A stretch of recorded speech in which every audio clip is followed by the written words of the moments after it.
લસકાણા સ્થિત સ્વામિનારાયણ મિશન મંદિરમાં સાધુનું મોતથી ચકચાર મચી છે। પ્રિયદર્શન સ્વામી ઊંઘની ગોળીઓ ખાધા બાદ બેભાન હાલતમાં મળી આવ્યા હતા અને 20 દિવસની સારવાર બાદ હોસ્પિટલમાં તેમનું મોત નીપજ્યું છે। હિતરક્ષક સમિતિએ ઘટનાની ઊંડપૂર્વક તપાસ માંગ કરી છે। વૈષ્ણવજન તો તેને કહીએ જે પીડ પરાઈ જાનાને રે। નમસ્કાર દર્શક મિત્રો, આપ જોઈ રહ્યા છો નવજીવન ન્યૂઝ। હું છું સાર્થક પટેલ ને વાત કરીએ સુરતના લસકાણા વિસ્તારમાં આવેલી સ્વામિનારાયણ મિશન મંદિરમાં બનેલી આ ઘટનાને હરિભક્તોમાં ભારે અરેહટી ફેલાઈ દીધી છે। પ્રિયદર્શન સ્વામી ગત 26 એપ્રિલે મંદિરમાં બેભાન હાલતમાં મળી આવ્યા હતા। પ્રાથમિક માહિતી મુજબ તેમને ઊંઘની ગોળીઓ વધુ પ્રમાણમાં ખાઈ લીધી હતી। ત્યારબાદ તેમને તાત્કાલિક ખાનગી હોસ્પિટલમાં ખસેડાયા હતા અને વધુ સારવાર માટે બાદમાં અડાજણ સ્થિત બાપ્સ હોસ્પિટલમાં દાખલ કરવામાં આવ્યા હતા અને લાંબા સારવાર બાદ 15 મેના રોજ તેમનું મોત નીપજ્યું હતું।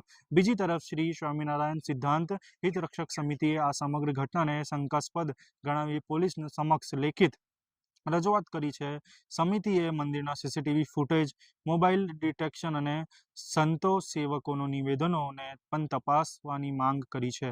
સાથે જ જો કોઈક પ્રકારનું માનસિક દબાણ, ધમકી કે બ્લેકમેલિંગ થતું હોય તેવું તો કોઈ તેના સામે જવાબદારી સામે કાર્યવાહી કરવાની પણ માંગ કરવામાં આવી છે। આવો સાંભળીએ એસીપી વિપુલ પટેલે શું કીધું। તારીખ 26/4/2026 ના રોજ વાલક પાટિયા પાસે આવેલ મિશન સ્કૂલનું જે પ્રાંગણ છે તેમાં રહેતા સ્વામીજી પ્રિયદર્શન સ્વામી તેઓએ કોઈ અજાણ્યો પદાર્થ ખાઈ લઈ અને પોતાની જિંદગી ટૂંકાવવાનો પ્રયત્ન કરેલ હોય, જે અનુસંધાને સૌપ્રથમ લસકાણા પોલીસ સ્ટેશન ખાતે જાણવાજોગનો બનાવ દાખલ કરવામાં આવેલ અને તેઓની સારવાર અલગ અલગ હોસ્પિટલોમાં ચાલુ હતી।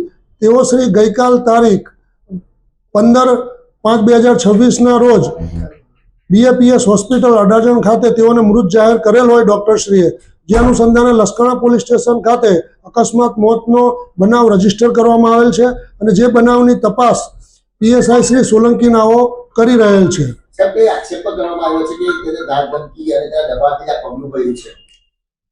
આ બનાવ અનુસંધાને સ્વામિનારાયણ હિતરક્ષક સમિતિ તરફથી પીઆઈ શ્રી લસકાણા પોસ્ટેનાઓને એક અરજી આપવામાં આવેલ છે અને એ અરજીમાં તેઓ શ્રીએ આ બનાવની તપાસ તટસ્થ અને ન્યાયિક રીતે થાય અને ઊંડાણપૂર્વક થાય, જેથી સ્વામીજીએ કોઈ ધાકધમકી કે કોઈ એને બ્લેકમેલિંગ કરતું હોય એવો કોઈ કારણોસર જો આત્મહત્યા કરી હોય તો તેઓની સામે પણ કાર્યવાહી થાય એ બાબતની એક અરજી આપેલ છે અને જે અરજી પણ આ બનાવ અનુસંધાને તપાસમાં સામેલ રાખવામાં આવેલ છે અને તપાસ ઊંડાણપૂર્વક કરી આગળની કાર્યવાહી કરવામાં આવશે।